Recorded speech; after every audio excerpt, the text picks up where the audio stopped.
मैं बनारस से जब यहाँ आया, थोड़ा करीब आ जाओ।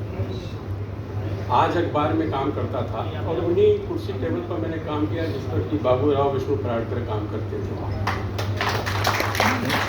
सन 87 में मैं यहाँ आया, तब मैंने बनारस में भी वहाँ सिटी टेबल पर काम नहीं किया था।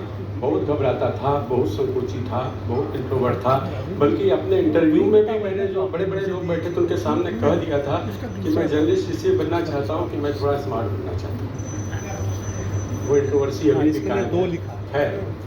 यहाँ आकर के मुझे सबसे पहले सिटी टेबल पर ही बैठ दिया गया। बाद में मैं नवभारत टाइम्स का सिटी एडिटर बना और मुझे अभी तक याद है कि पहला असाइनमेंट मुझे ओबराय होटल का दे दिया गया।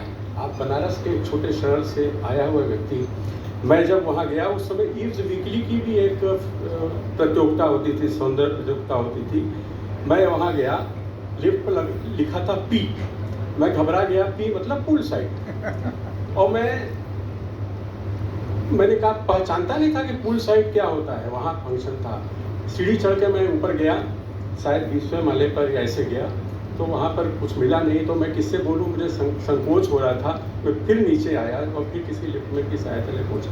तो इस तरह से मैं वहाँ पर रिपोर्टर बना और मुझे मेरी 2-3 किताबों के लिए जाना जाता है। झा साहब, आप शायद उस समय पश्चिम रेल में थे।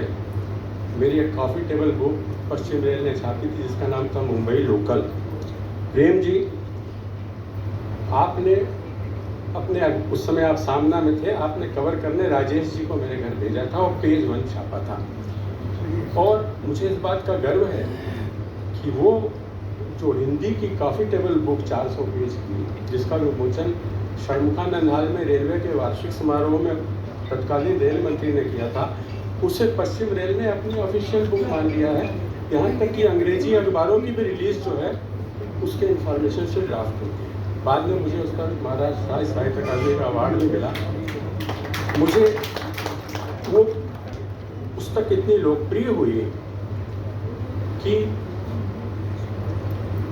इतनी लोकप्रिय पुस्तक हुई कि बाद में उस पर अंग्रेजी अखबारों ने लेख लिखे। जैसे इंडियन एक्सप्रेस ने मुझे पेज 3 बनाया, संडे मिडडे ने बीच के 2 पेज पर मेरे बारे में छापा और वो उसके बाद मैं धीरे धीरे तरक्की करते हुए मैं नवभारत टाइम्स का सिटी एडिटर हो गया।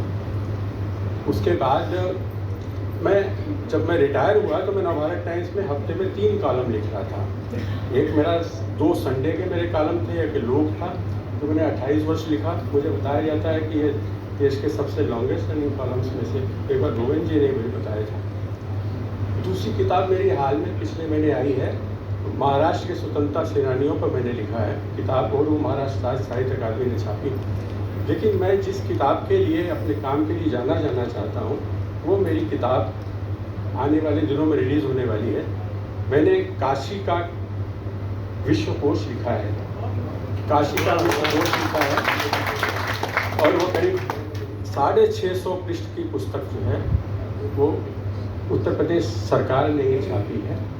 उसकी प्रस्तावना योगी आदित्यनाथ जी ने लिखी है, भविष्य में होगा। और बम्बई पर मैंने खूब लिखा। जब क्या हुआ कि जब मैं सिटी एडिटर था तो मैं एक अपना साप्ताहिक कॉलम लिखता था, लोग उसका नाम था।